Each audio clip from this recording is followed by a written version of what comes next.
Isang taon nang masigasig na nag-e-exercise si Jess. Gigising ako sa umaga, tatawagan ako nung kaibigan ko, tara na Jess, ganyan.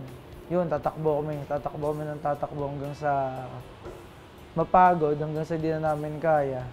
Tapos, the next day ulit.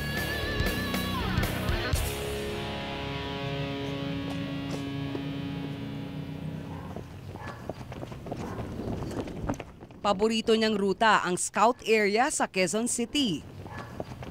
Kasi parang may kulang sa akin pag di ko nagawa. Parang sinisira ko yung pinangako ko sa sarili ko.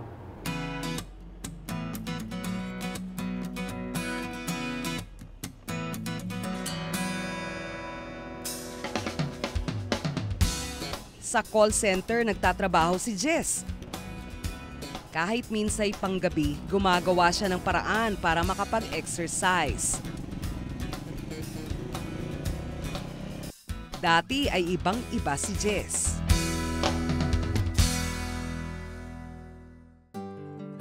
Addiction ko yung pagkain dati. Pag may pagkain, kakain ako. Kailangan kumain ng kumain. Nang walang control. Kasi masarap. Tsaka wala akong mapaglabasan ng energy at ng stress ko. Kasi sa pagkain ko dinadaan. Mapayat pa siya noon eh. Aba nung lumalaki. Eh di sabi ko, paano yan? Paano yan? Yung mga uniforme hindi na kasya. Hindi na pilitan tuloy akong bumili ng bagong uniforme. Obese o sobrang bigat ng timbang ni Jess para sa kanyang edad noong siya ay nasa kolehiyo.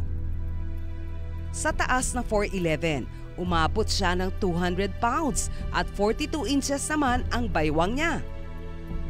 Sa kanyang edad at taas kasi, dapat nasa 94 hanggang 119 pounds lang siya. Ito po yung mga uniform ko dati, nung college pa ako. Tapos ngayon, susubukan kong isuot para tingnan kung nagbago talaga, tsaka para patunayang ding malaki talaga ako. Ito siya. Oh. Yan. Hindi siya kasya. At saka ito yung pantalon ko na size 40. Ngayon, laylay na. Dumalaylay na siya ngayon.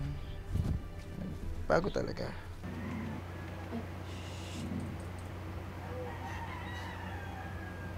Ang palagi niyang kaharap noon ay computer sa loob ng bahay. 12 hours a day. Tapos matutulog ako until lalaro ulit ako. Minsan nagkakat ako, minsan kung alam kong pasado na ako, hindi na ako papasok. Tatunayan ko yung teacher, ma'am, ayos na ba yung grade ko? Ayun lang, doon lang talaga nag-circulate yung buhay. Bumaba ang grades ni Jess. Palagi rin siyang tinutukso ng mga kaklase. Wala talaga akong self-confidence. Push over.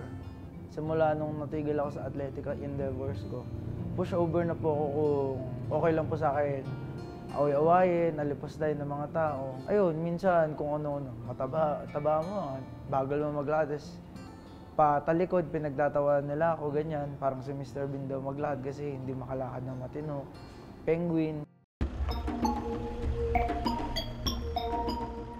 Yung pressure ng lipunan ay nakakatulong sa iyo para magkaroon ka ng will, power, magkaroon ka ng pagpapasya na talagang gagawin mo ang New Year's resolution dahil na-pressure ka ng society. Na-realize ko rin na minsan. Nang dahil sa pag-ibig, nagbago ang disposisyon niya. Nung college po kasi ako, may hinahanap akong babae. Gusto ko talaga. So, na-motivate ako, ayun, na gusto kong magustuhan niya ako, kaya nagpapayat ako. Sige na rin ako sa academics, sa sports. Pero sa akin na samaang palad, hindi talaga ako gusto. So, ayun, yun, dinrawing ko pa nga po siya dito nung parang portrait. Pero hindi na rin nakuha, hindi ko na rin nagkaroon ng pagkakataong maibigay. Hindi natin tinitingnan dito ang konsepto ng pangit ka dahil mataba ka. Tinitingnan natin dito ang konsepto ng mataba ka kaya hindi ka healthy.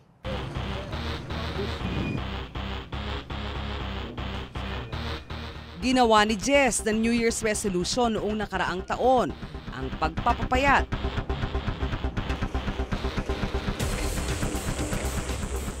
Bukod sa pagtakbo, araw-araw siyang nasa gym. Gising ako ng 3, tatakbo ko hanggang 6. Wala pa akong alam noon, sabi ko, kailangan kong pumayat. Tatakbo ko hanggang tuyong-tuyo na minsan, hindi na ako makatayo, hindi ko na maramdaman yung pako. Siguro yung kamay ko, puro kalos na, puro pagod na. Durog na talaga ako sa workout. Panay gym siya. Halos araw-araw, linggo lang ata, wala. Oh. Tapos sabay siguro diet to kasi pumayat naman eh. Sinundan niya ito ng sit-ups at pagkondisyon ng braso at dibdib.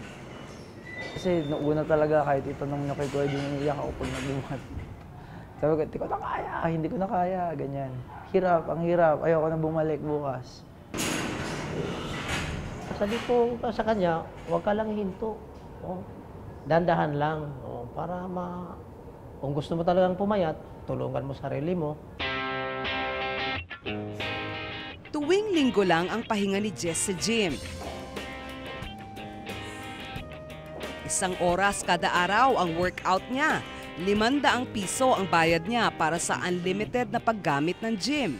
Saktong January 1, dito ako nag-train.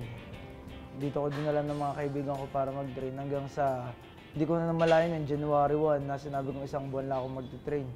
Naging 3 buwan. Sa yung resolution talaga, na-resolve siya, naging siyang habit na nakakabuti para sa akin. Pinipili na rin ni Jess ang pagkain niya ngayon. Ang gusto niya, carrots, saging, gatas, yan ang mga paborito niyang pagkain, ubas, soft drinks, si Chiri, hindi siya kumakain nun. Uminom ng soft drinks. Tubig lang talaga siya, tsaka gatas. Matapos ang 1 taon, nagbago ang katawan ni Jess. Mula 200 pounds, bumaba sa 128 pounds ang kanyang timbang.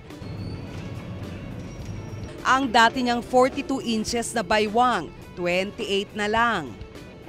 Itinigil din niya ang paglalaro ng computer games.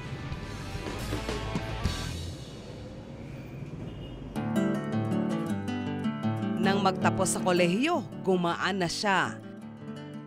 Pero ang kanyang diploma, mabigat.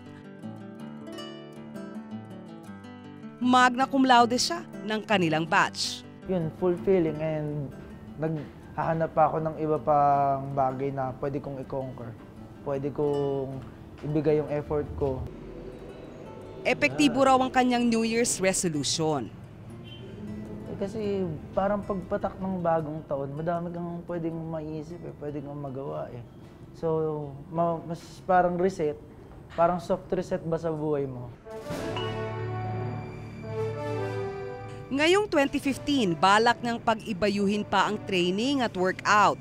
Balak niyang makasali sa powerlifting competitions. Payo naman niya sa mga nahihirapang makatupad sa kanilang New Year's resolution, dapat huwag susuko. Madaming tao na hindi sumusuko, nag-fail sila. Kasama kasi sa buhay yun, kailangan natin mag-fail. So what? Kaya ko pang tumayo. Kailangan ko pang mabuhay. There's more to life than failing. At least I failed, at least I tried. Walang imposible sa taong may determinasyon. Tulad ni Jess, ito ay tinatahak ng paunti-unti, araw-araw, taon-taon.